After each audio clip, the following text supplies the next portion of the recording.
한국의 한 지하철 입구. 프랑스 여성이 갑작스럽게 내리는 소나기에 당황한 표정을 짓고 있습니다. 그런데 이때 지하철역에서 한국 여학생들이 나타나는데요. 분노에 찬 표정을 한 프랑스 여성은 한국 여학생들에게 소리를 치고 심지어 멱살을 잡으려는 신용까지 보이고 있습니다. 이때 갑자기 한국인 여성이 나타나더니 프랑스 여성에게 어떠한 말을 건네고 이 말을 들은 프랑스 여성은 얼굴이 붉어지더니 입고 있던 옷을 벗어던지기 시작합니다. 과연 프랑스 여성은 한국에서 무슨 일을 겪은 것일까요? 안녕하세요. 저는 프랑스의 한 외곽 마을에 살고 있는 엘레나라고 합니다. 저에게는 중학생인 딸이 있는데요. 언제부턴가 이상하게도 프랑스에서는 한국이라는 작은 나라의 K-팝이 굉장한 인기를 끌기 시작했고 저희 딸을 포함한 프랑스의 10대들에게는 이러한 한국의 K-팝을 즐겨 듣는 것이 하나의 문화가 되기 시작했습니다. 불과 1, 2년 전만 해도 저는 한국이라는 나라를 전혀 알지 못했었는데 어느 순간부터 딸의 입에서 나오는 한국의 이야기를 들을 때면 저 역시 한국이라는 나라가 도대체 무엇 때문에 이렇게 인기가 많은 것인지 의문에 휩싸이곤 했습니다. 하지만 저는 이전에 아시아의 국가인 중국에 여행을 다녀온 적이 있었고 그 당시 굉장히 불쾌하고 안 좋았던 경험을 했었는데요. 중국에서는 길거리에서 옷을 벗고 다니는 사람들이 무척이나 많았고 음식 역시 하나도 저희 입맛에 맞지 않았기 때문입니다. 또한 거리만 나가면 온통 매연 냄새뿐이었고 심지어 치안도 굉장히 좋지 않았죠. 중국 여행을 하는 동안 하루 종일 불쾌한 기분에 휩싸였고 다시는 아시아 국가에 여행을 가지 않겠다며 다짐까지 했었습니다. 하지만 이상하게도 저희 딸이 보여주는 한국의 아이돌들이 활동하는 무대와 예능 프로그램 등에 나오는 한국의 모습은 이전에 보았던 중국과는 사뭇 다른 모습이었습니다.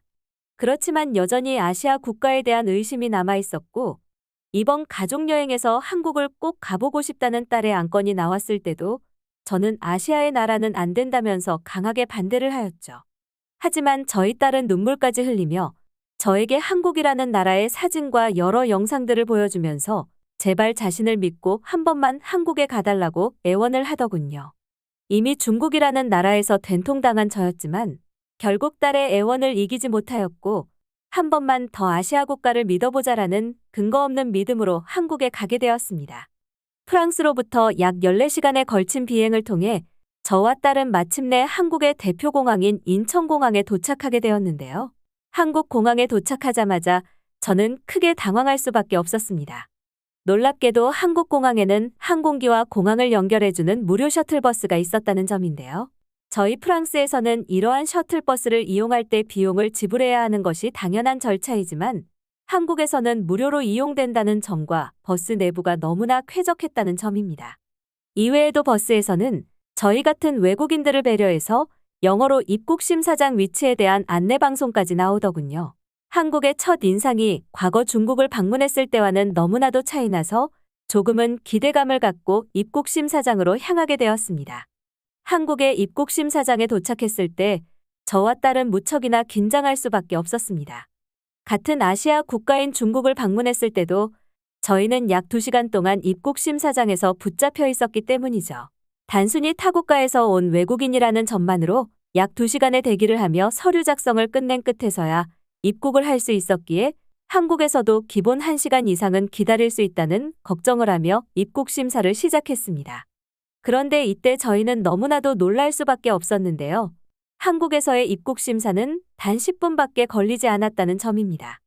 너무나도 어리둥절한 나머지 처음에는 제가 혹시라도 무단으로 입국을 한 게 아닐지 걱정되어 옆에 있던 한국인 남성분에게 도움을 요청하였더니 한국인 남성분은 너무나도 친절하게 한국의 인천공항에는 최첨단 입국 심사 장비가 도입되어 다른 국가들과 비교할 수 없을 정도로 빠른 입국 심사가 가능하다고 설명을 해주더군요. 한국의 너무나도 편리한 시스템에 감동할 수밖에 없었습니다. 이후 저는 딸과 함께 한국의 홍대라는 곳으로 이동하기 위하여 지하철역을 찾았습니다. 그런데 여기에서도 저희는 너무 놀랄 수밖에 없었는데요.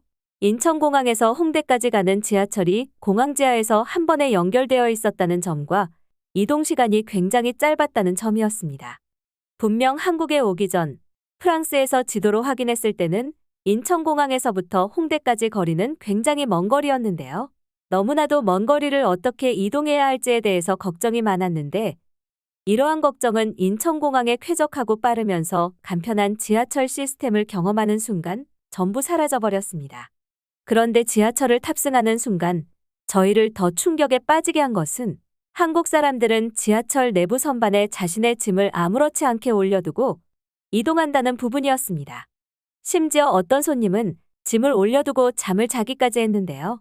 프랑스에서는 기본적으로 지하철을 탑승할 때 워낙 도둑들이 많기 때문에 자신의 소지품에 대해서 굉장히 주의를 기울여야 했고, 따라서 지하철을 탑승하는 것만으로도 피곤함을 불러일으켰는데, 한국에서는 도난에 대한 걱정 없이 여유롭게 지하철을 타고 가는 모습을 보며 한국이 진짜 선진국인 것 같다는 느낌을 많이 받게 되었습니다. 약 1시간 정도 시간이 지난 후 저희는 한국의 홍대라는 도시에 도착하였고 미리 딸이 예약해둔 호텔로 이동하게 되었습니다. 그런데 저희는 이곳에서도 한국이라는 나라가 얼마나 선진국인지 다시 한번 느낄 수 있었는데요. 분명 같은 아시아 국가인 중국을 방문했을 때는 호텔 로비에서부터 담배 냄새가 나기 시작했고 프론트에 있는 호텔리어들은 영어를 할 줄 몰라 체크인하는데 굉장한 어려움을 겪었던 기억이 있는데요. 한국의 호텔 로비에서는 달콤한 향과 함께 영어는 물론 심지어 프랑스어까지 구사 가능한 호텔리어분이 있더군요.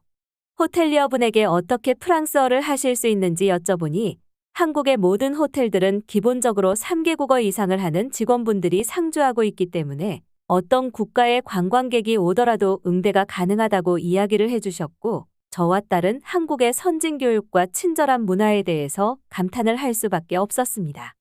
호텔 내부는 한국의 최신식 온돌 시스템이 작동하고 있었고 좋은 향기와 높은 청결도를 보여주었습니다. 저희는 한국의 호텔에서 너무 편안하게 약 2시간가량의 시간을 보낸 후 홍대 거리를 구경하기 위하여 나오게 되었는데요. 홍대의 지하철 출구 앞을 나가는 순간 갑자기 하늘에서 엄청나게 많은 비가 쏟아져 내리기 시작했습니다. 그런데 이때 지하철역에서 고등학생처럼 보이는 한국인 여학생 무리가 나오기 시작했고 저희를 보면서 무언가 이야기를 하는 게 느껴졌습니다. 과거 중국 여행을 할 당시 중국 사람들로부터 저희와 같은 외부인에 대한 차별을 하는 불쾌한 경험을 했었고 한국도 마찬가지라는 생각에 굉장히 화가 많이 나게 되었는데요. 이때 한 한국인 여학생이 갑자기 다가오더니 저희에게 어떠한 말을 건네더군요. 저희는 한국인 여학생의 말을 듣고 너무나도 충격을 먹을 수밖에 없었습니다. 알고 보았더니 한국인 여학생들은 저희를 무시한 것이 아닌 우산이 없는 저희들에게 본인들의 우산을 건네주고자 이야기를 하던 것이었고 본인들의 우산 하나를 건네준 여학생들은 저희에게 한국에 처음 왔는데 좋은 경험을 했으면 좋겠다며 영어로 이야기를 하더니 급하게 밖으로 뛰어나가더군요. 너무나도 놀라운 경험이었고 한국 사람들에 대해 선입견을 갖고 있던 지난 과거가 부끄러워졌습니다. 한국 사람들이 이리도 친절할 것이라고는 전혀 생각을 못했으며 저희 프랑스에서도 다른 나라의 사람을 보면 도와주기는커녕 일부러 모른 채 하는 경우가 대부분인데 한국은 어렸을 때부터 가정교육을 어떻게 받았으면 청소년 학생들의 배려심도 이렇게 뛰어날 수가 있을까요? 그렇게 저와 딸은 한국 사람들의 배려심 깊은 모습에 감탄하며 우산을 쓰고 홍대의 거리를 돌아다니기 시작했습니다. 홍대 거리는 굉장히 볼거리와 즐길거리가 많았으며 한국의 홍대가 미술로 유명해서인지 예술적인 작품들도 많았습니다. 저희는 기분 좋게 약 2시간 정도 한국의 거리를 구경하고 호텔 입구로 돌아왔는데요. 이때 갑자기 딸아이가 배를 움켜잡고 소리를 지르기 시작했습니다. 낯선 외국에서 어쩔 줄 몰라 당황하고 있던 순간 갑자기 호텔 여직원이 다가오더니 딸을 호텔에 있는 어떤 방으로 데려가더군요. 그리고 딸아이의 두꺼운 외투를 벗긴 여직원은 청진기를 갖고 진료를 시작하였고 딸에게 먹을 약을 처방해 주었습니다. 알고 보았더니 그곳은 호텔에 위치한 응급치료센터였습니다. 딸은 30분 뒤 아무 일도 없던 듯이 체력을 회복하였고 호텔 여직원은 저희에게 한국의 호텔에는 투숙객들의 비상 상황을 대비하여 응급센터를 보유하고 있다고 이야기해 주었습니다. 또한 각 호텔의 임시 응급센터는 인근 대학병원과 연결이 되어 있고 정말 위급한 상황이 발생한다면 즉시 대학병원으로 이송할 수 있도록 하는 연결망도 있다고 하더군요. 한국은 아시아 국가 중에서도 가난한 국가에 속한다고 들어왔는데 이런 첨단 시설이 있다는 부분에 대해서 너무나도 놀랄 수밖에 없었습니다. 그런데 이뿐만이 아니었습니다. 딸의 치료비를 지불하기 위해 호텔 측에 문의를 하니 해당 서비스는 호텔 내부 보험 상품에 포함이 되어 있다고 이야기해 주더군요. 프랑스에서는 기본적으로 치료비가 매우 비싸기 때문에 이러한 시스템이 도무지 이해가 되지 않았습니다. 병원을 한번 방문하게 되면 기본적으로 매우 높은 비용이 발생하였기에 대부분 약국에서 약만 처방받는 경우가 허다했죠. 하지만 한국의 의료 시스템은 모두 보험 처리가 되어 있다고 듣게 되었고, 저희처럼 외국에서 여행을 온 관광객들도 기본적인 숙박 및 항공 상품에 이러한 치료비가 포함되어 있다는 이야기를 해주었습니다.